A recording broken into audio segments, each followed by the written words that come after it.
What if everything you believe about cybersecurity is wrong? These 5 myths have already cost millions of people their data and money. Let's expose them. Myth number 5. I'm not rich, so hackers won't target me. Raj, a normal office worker, thought his data was safe, but he woke up to find his salary. Every account has value.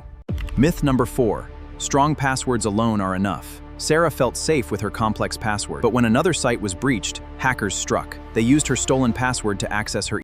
Myth number 4. Strong passwords alone are enough. Sarah felt safe with her complex password, but when another site was breached, hackers struck. They used her stolen password to access her. Neha connected to free airport Wi-Fi, but an attacker intercepted her session.